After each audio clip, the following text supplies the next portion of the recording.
turashima kubera umwigeme Francine Niyonsaba Imana yaduhezagije waseye itaka mu makungu idarapo ry'Uburundi rirahungabana ewe muvyeyi yakuvyaye ahezagije uwo mwigeme ni Francine we Niyonsaba bamuhiganwa bumvise izina ryawe batangura kujugujugujukumira ngo bakubone batangura kuraba imirati utanguye kwiruka baratsita bamwe bayikuramwo batararangiza ewe Mana mushobora uwo mwigeme ni Francine we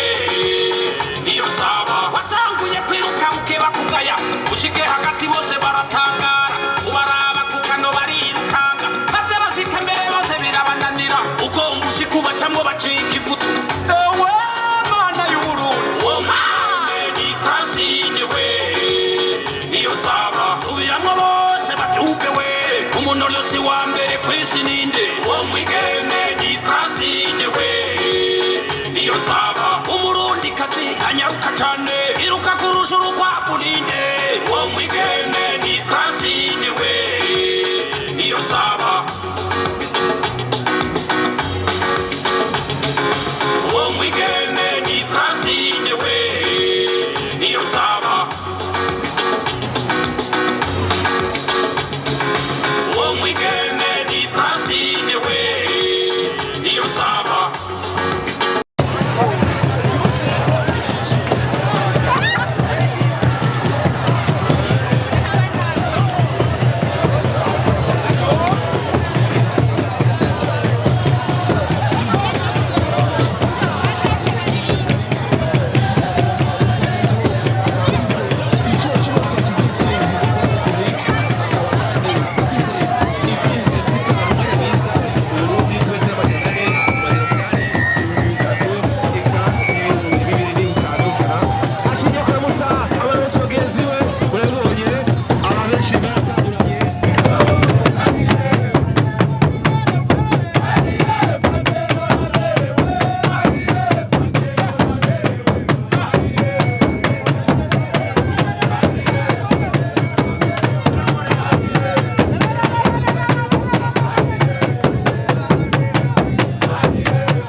turashima kubera umwigeme Francine Niyonsaba Imana yaduhezagije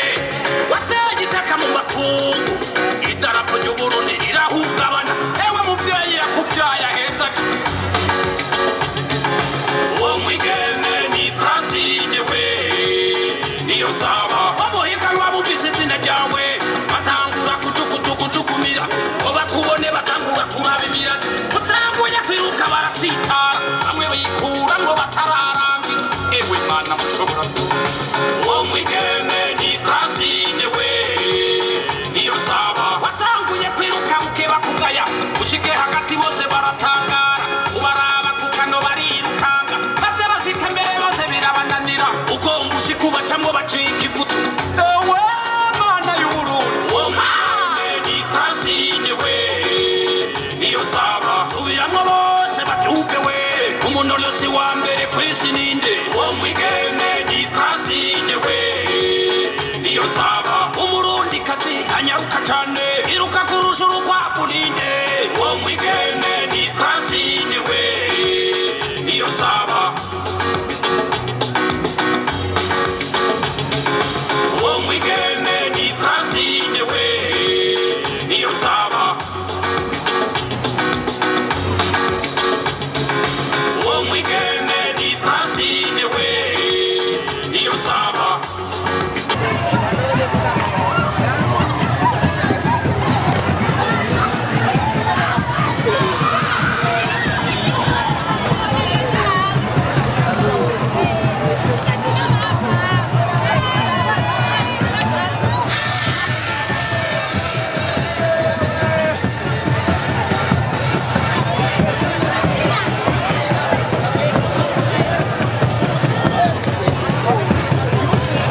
tugashima kubera umwigeme Francine Niyonsaba Imana yaduhezagije waseye igitaka mu makungu idarapo ry'Uburundi rirahura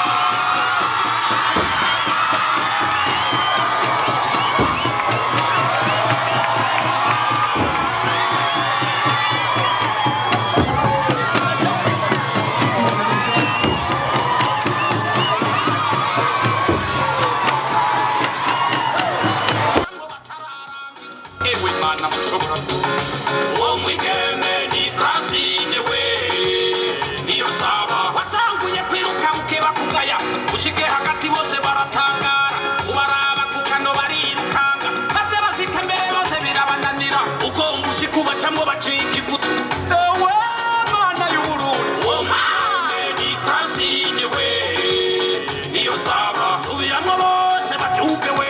umunolotsi wa mbere kw'isi ninde uwo mwigeme ni Francine we Niyonsaba Umurundikazi anyaruka cane iruka kurusha urukwavu ninde uwo mwigeme